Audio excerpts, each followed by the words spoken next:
هاي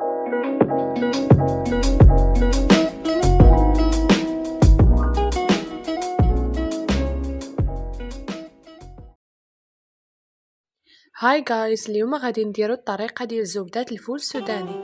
So let's go.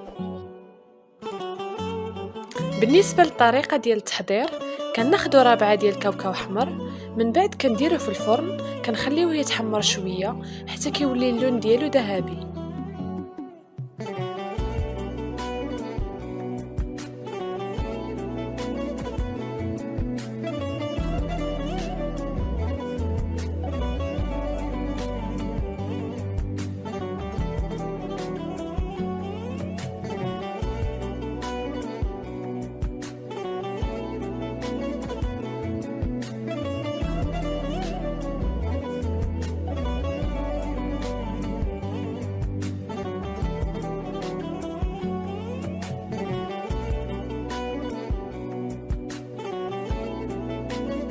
من بعد ما كنخرجو الكاوكاو من الفرن، كنحيدو ليه القشره ديالو وكنديروه في الطحانه، وكنديرو شويه ديال الملحه ومعلقه ديال زيت البلديه.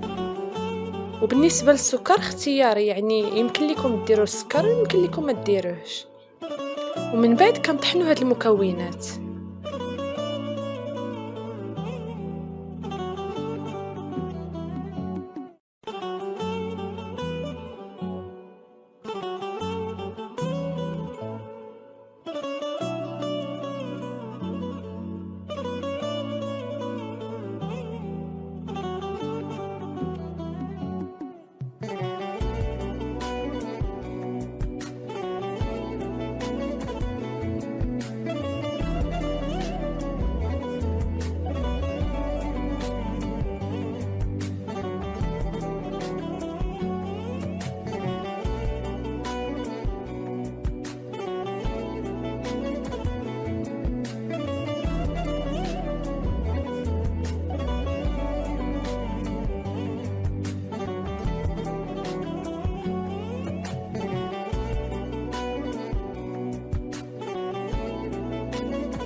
صافي، من بعد فاش كيتطحن كيولي بحال هاد الشكل هذا.